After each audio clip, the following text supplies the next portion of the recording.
I got arrested by flying in restricted zones. In a world where drones have become an integral part of our lives, it's essential to understand the rules and regulations surrounding their operation. Join me on a thrilling adventure as I share my story of a close encounter with the law when I flew my drone in a restricted zone. As an avid drone enthusiast, I was always pushing the limits with my aerial photography. Taking unique perspectives, I often found myself venturing into uncharted territories. Little did I know this time it would lead me straight into a restricted zone. It all started innocently enough. I had heard about this breathtaking location, a known gem rumored to offer unrivaled views. Ignoring the no-drone zone signs, I took a chance hoping to capture the beauty from above.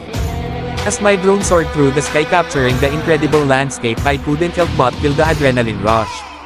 The visuals were mesmerizing, but little did I know that my actions had caught the attention of authorities.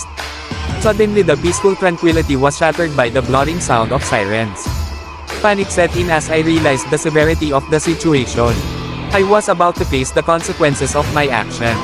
Within minutes, law enforcement arrived at the scene. They made it clear that I had violated aviation regulations and put myself and others in danger. The gravity of my mistake sank in and I know I was in big trouble. The officer with a stern expression lectured me about the importance of adhering to drone restrictions. He emphasized that these regulations exist to protect everyone's safety, including mine and innocent bystanders. Thankfully, after a lengthy discussion and reiteration of the rules, the officer decided to give me a warning instead of pressing charges. The relief I felt was overwhelming, but I had learned a powerful lesson. From that point forward, I swore to never let my love for drone photography compromise my judgment or safety. I realized that the beauty of aerial photography should never come at the expense of breaking the law or endangering lives. Now I always research and respect the flight regulations of any area before launching my drone. I prioritize safety by staying up to date with local restrictions, flight zones, and obtaining necessary permits if required. Flying responsibly means protecting our skies, respecting privacy, and ensuring the safety of not just ourselves but others as well. Remember, being a responsible drone pilot is a privilege that shouldn't be taken lightly.